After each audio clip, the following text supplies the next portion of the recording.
Hello दोस्तों, स्वागत है आप सभी का यूनियन बजट की हाइलाइट्स में। तो मैं आपके सामने प्रेजेंट करूंगा आज जो इम्पोर्टेंट की हाइलाइट्स हैं, जो एग्जामिनेशन पॉइंट ऑफ व्यू से इम्पोर्टेंट है। हमारे आने वाले एग्ज़ाम में ये क्वेश्चंस बहुत पूछे जाते हैं यूनियन बजट से। तो मैंने कोशिश की है कि आप सबके सामने बजट के महत्वपूर्ण बिंदुओं पर चर्चा कर सकूं। सबसे पहले हमारे जो वित्त मंत्री हैं निर्मला सीतारमण जी, उन्होंने बताया कि 2014 के बाद केंद्र सरकार की नीतियों के कारण लोगों के जीवन स्तर में जो है वो काफ़ी सुधार आया है और प्रति व्यक्ति आय दोगुनी हो गई है और 1.97 लाख करोड़ तक पहुंच गई है। वहीं अब भारत जो है वो दुनिया की पांचवी सबसे बड़ी अर्थव्यवस्था बनकर उभरी है। ठीक है, पाँचवें नंबर पर हमारी जो इकोनॉमी है वो पहुंच गई है। भारत की अर्थव्यवस्था की विकास दर की अगर बात करें तो ये 7% तक रहने का अनुमान उन्होंने बताया है। कोरोना के दौरान जो 28 महीने तक सरकार ने एक्सपेंडिचर किया है, 80 करोड़ लोगों को फ्री राशन की व्यवस्था की है। तो इसमें जो है 2 लाख करोड़ रुपए खर्च किए गए हैं सेंट्रल गवर्नमेंट के द्वारा। नेक्स्ट है हमारे पास पीएम आवास योजना पर जो खर्च है वो 66% तक बढ़ाया है और ये टोटल एक्सपेंडिचर जो है 79,000 करोड़ रुपए जो है वो किया जाएगा आगामी वर्षों में। मेडिकल शिक्षा को बढ़ावा देने के लिए 2014 से अभी तक में जो 157 मेडिकल कॉलेजेस बने हैं, उनके साथ कोलोकेशंस में अभी 157 ही नए नर्सिंग कॉलेज स्थापित किए जाएंगे, जिससे जो मेडिकल फैसिलिटीज़ हैं उनको और बल मिल सकता है। जो हेल्थ सर्विसेज हैं उसमें काफ़ी तरक्की इसमें की जाएगी। आदिवासी बच्चों के लिए भी इसमें बजट में 3 सालों में जो 740 एकलव्य स्कूल जो हैं, इनमें 38,800 शिक्षक नियुक्त किए जाने का इसमें प्रावधान किया गया है। आईसीएमआर लैब जो हैं इसकी संख्या बढ़ाई जाएगी और इनकी जो सुविधाएं हैं वो प्राइवेट सेक्टर में भी एक्सपेंड की जाएंगी। जो बजट है वो वित्त वर्ष 2023-24 के लिए जो रेलवे बजट है उसमें 2.40 लाख करोड़ रुपए जो हैं वो एलोकेट किए गए हैं। तो इतना एक्सपेंडिचर जो है वो रेलवे सेक्टर में इस बार के बजट के अकॉर्डिंग किया जाएगा। तो केंद्र सरकार पीएम कौशल विकास योजना जो है वो चौथा चरण इस बार लॉन्च किया जाएगा और इसके तहत जो सरकार देश के सभी 30 स्किल इंटरनेशनल सेंटर जो है वो स्थापित करने की बात इस बजट में कर रही है। बजट 2023 में जो है वो इनकम टैक्स के नए स्लैब को जो इंट्रोड्यूस किया गया है उसमें बड़ी राहत लोगों को दी गई है। 3 लाख तक की आय के जो लोग हैं उनको टैक्स में बिल्कुल छूट है। उसके अलावा अगर हम बात करें 3 से 6 लाख तक की इनकम वाले लोगों की, तो 5% तक टैक्स देना पड़ेगा, जिनकी आय 3 से 6 लाख रुपए प्रति वर्ष होगी। और वहीं 6 से 9 लाख तक की आय वाले लोगों को 10% तक टैक्स जो है वो पे करना पड़ेगा। 9 से 12 लाख तक की इनकम वाले लोगों को 15% तक टैक्स पे करना पड़ेगा और 15 से 20 लाख तक की जिनकी आय है उनको 20% तक जो है वो टैक्स पे करना पड़ेगा।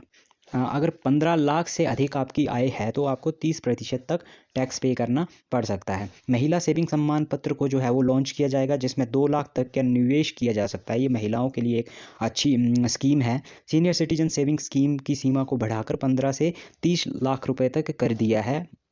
नेशनल डिजिटल लाइब्रेरी जो है वो बनाई जाएगी, जिसमें ऑनलाइन कंटेंट मिल जाएगा और काफ़ी सारे लोगों को, काफ़ी एस्पिरेंट्स को, बच्चों को, स्कूल गोइंग या कॉलेज गोइंग बच्चों के लिए ये एक अच्छा एक अल्टरनेट हो सकता है।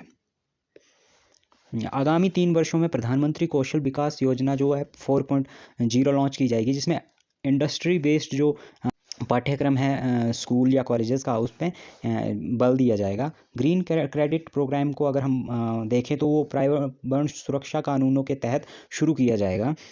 कारीगरों और शिल्पकारों की सहायता के लिए जो पीएम विश्वकर्मा कौशल सम्मान योजना है वो इंट्रोड्यूस की जाएगी। इसके अलावा 2047 तक एनीमिया मुक्त भारत बनाने का जो है वो लक्ष्य रखा गया है इस बजट में।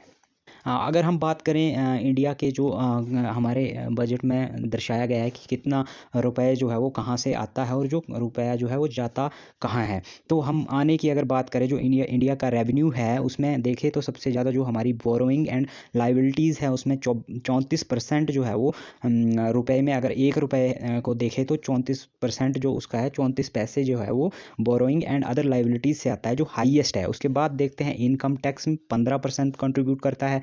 यूनियन एक्साइज ड्यूटीज़ जो है वो 7% है। कॉरपोरेशन टैक्स और इनकम टैक्स बराबर है, ये 15% तक इनकम इंडिया के रुपीज़ में कंट्रीब्यूट कर रहे हैं। गुड्स एंड सर्विसेज टैक्स से 17% तक जो है वो इनकम इंडियन इकोनॉमी में हो रही है। कस्टम्स की बात करें तो ये 4% है, और सबसे कम नॉन डेट कैपिटल रिसीट्स जो है उससे आता है, जो कि 2% है। नॉन टैक्स रिसीट्स से 6% तक इनकम होती है। अगर हम एक्सपेंडिचर की बात करें कि रुपया कहाँ जाता है, कितना प्रतिशत किस सेक्टर में जाता है, तो इसमें सबसे हाईएस्ट जो है वो इंटरेस्ट पेमेंट्स है। हम यहाँ पे देख रहे हैं कि पैसा आ कहाँ से रहा है, तो बोरोइंग एंड अदर लाइबिलिटी से आ रहा है। तो ऑब्वियसली हम अगर उधार ले रहे हैं तो सबसे पैसा ज़्यादा इंटरेस्ट की पेमेंट में ही जा रहा है। उसके बाद हम देखते हैं 17% सेंट्रल सेक्टर के लिए जाता है। स्टेट शेयर जो है 18% जाता है।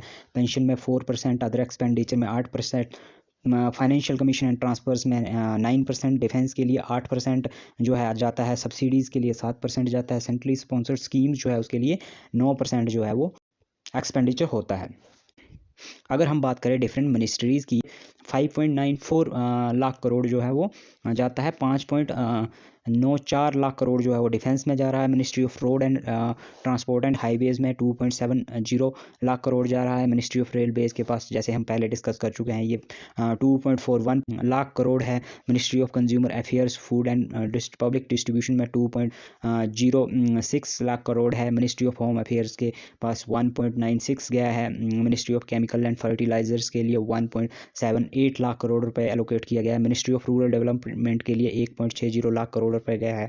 Ministry of agriculture and farmers welfare के पास 1.95 करोड़ रुपए गया है। मिनिस्ट्री ऑफ कॉमर्स के पास 1.25 करोड़ रुपए गया है। इसके अलावा हम कुछ मेजर स्कीम्स जो काफ़ी टाइम से हमारे इकोनॉमी में, हमारे देश में चल रही है, उसके लिए कितना खर्च हुआ है, तो ये हम देखते हैं। फार्मास्यूटिकल इंडस्ट्रीज़ की अगर हम बात करें तो 100 करोड़ रुपए पिछले बजट में ये एलोकेट हुआ था, वहीं इस बार ये 1250 करोड़ रुपए गया है। अगर हम जल जीवन मिशन में देखें तो ये पिछले साल के बजट में 60,000 करोड़ था, जबकि इस बार ये 70,000 करोड़ रुपए इस बार एलोकेट किया गया है। एकलव्य मॉडल रेजिडेंशियल स्कूल्स की बात करें तो इसमें ये 2,000 करोड़ था, और इस बार 59,043 करोड़ रुपए इस बार दिया गया है। प्रधानमंत्री आवास योजना में लास्ट ईयर 48,000 करोड़ रुपए था, इस बार 79,590 करोड़ रुपए इसमें एलोकेट किया गया है। Faster adoption of and manufacturing sector में ये 29,008 करोड़ रुपए पिछली बार दिया गया था, इस बार 51,072 करोड़ रुपए इस बार दिया गया है।